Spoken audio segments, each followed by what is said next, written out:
22%, 22.5%, और 38 डेथ थी। अभी जो बेड ऑक्यूपेंसी है 2730 बेड ऑक्यूपाइड हैं और लगभग 13,000 बेड अभी भी दिल्ली के अंदर कोविड के हमारे पास खाली हैं। और पॉजिटिविटी भी धीरे धीरे कम हो रही है, जो 30% चली गई थी अब वो 22.5% के आसपास आ गई है, और टोटल नंबर ऑफ केसेस भी दिल्ली में धीरे धीरे कम हो रहे हैं। जो पॉजिटिविटी रेट कम हुई है ये तो एक अच्छा साइन है। कई सारे जो ट्रेडर्स हैं वो कह रहे हैं इस बिना पे थोड़ी राहत हमें मिलनी चाहिए, जैसे इवन ऑड है और बाकी तमाम चीजें, क्या उसको भी लेकर कुछ आप कर रहे हैं? अभी देखिएगा 22.5% 23% के करीब है, मतलब इतनी भी कम नहीं आई है एकदम से सब चीज़ें खोल दी जाए। 30% तक चली गई थी, अभी थोड़ा इंतजार करने की आवश्यकता है कि देखते हैं 3-4 दिन में क्या होता है। अच्छा, जो हॉस्पिटल बेड ऑक्यूपेंसी वो करीब 17% के आसपास है, जो कि बढ़ा है पिछले कुछ दिनों में। डेथ भी थोड़ी चिंता की बात है, 38 डेथ की है। क्या इन सब को भी पैरामीटर्स को आप ध्यान में रख रहे हैं? हॉस्पिटल ऑक्यूपेंसी जो है हमने 15,600 बेड अभी तक रिलीज़ किए हुए हैं। बेड हमारे पास 37,000 हमने तैयार किए हुए हैं। रिलीज़ इसलिए नहीं कर रहे हैं क्योंकि हॉस्पिटल बेड सारे खाली पड़े हैं। 17% ऑक्यूपेंसी का मतलब 6 गुना बेड खाली पड़े हैं।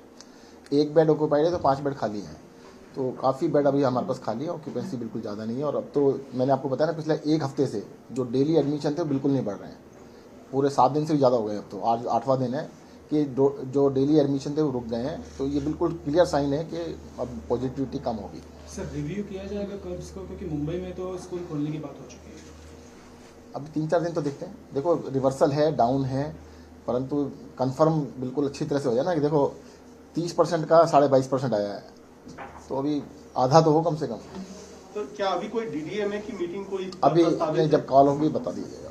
अच्छा, दूसरी बात सर कि जिस तरीके से सारी चीजें आप कह रहे हैं कि बेड भी अभी मुहैया है, लेकिन आगे की क्या कुछ रूपरेखा हम देखें? क्या पहले ऑड इवन को आप वापस लेंगे? नहीं, आगे की रूपरेखा सबसे पहले तो मैं आपको बता दूं यही है कि दिल्ली के अंदर जो ये 5वीं लहर है, देश के अंदर तीसरी लहर है, दिल्ली के अंदर ऐसा लगता है कि अब इसका पीक तो आ ही चुका है, डाउन होना स्टार्ट हुआ है। जितनी तेज़ी से बढ़ा था, हम आशा करते हैं उतनी ही तेज़ी से नीचे गिरे, और उतनी तेज़ी से नीचे गिरेगा तो सबसे पहला तो ये है कि 2-3 दिन वेट कीजिएगा, देखते हैं कितनी तेज़ी से गिरता है। एक और कंसर्न है कि जैसे टेस्टिंग को लेकर के 55,000 के आसपास 50-55,000 चल रहा है।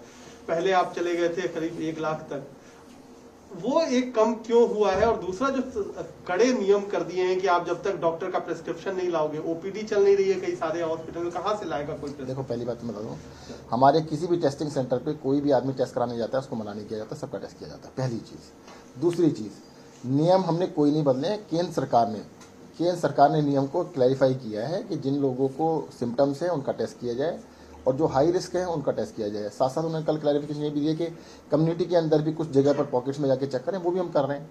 और टेस्टिंग का देखो, जब किसी को मना कर ही नहीं रहे, हमारे टेस्ट पिछले आप 6 महीने में देखिए 50,000 के आसपास चल रहे हैं, 50-60। कल भी 52 थे, आज 60,000 के करीब हैं। तो क्योंकि संडे को लॉकडाउन था, संडे था, थोड़ा कम होते हैं, उसके बाद थोड़ा से बढ़ जाते हैं। तो टेस्टिंग में ऐसा कुछ नहीं, किसी को मना नहीं किया जा रहा है। आज की पॉजिटिविटी रेट और केस कितना है, आने की संभावना?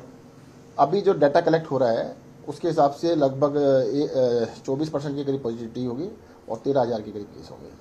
सर, सेंटर ने दोबारा लिखा है कुछ स्टेट्स को, यूनियन टेरिटरीज को, यही बोलते हुए कि टेस्टिंग कम कर दी गई है, दोबारा से रैंप अप की। देखिएगा, दिल्ली के अंदर पूरे देश के हिसाब से कम 3 गुना टेस्टिंग हम कर रहे हैं पूरे देश के।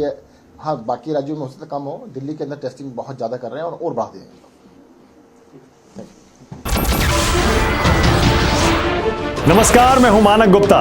अगर आपको हमारा ये वीडियो पसंद आया हो तो इसे लाइक और शेयर जरूर करें, और हाँ, हमें सब्सक्राइब और फॉलो करना ना भूलें ताकि आप देश और दुनिया की कोई खबर मिस ना करें। तो जुड़े रहिए हमारे साथ और देखते रहिए न्यूज़ 24।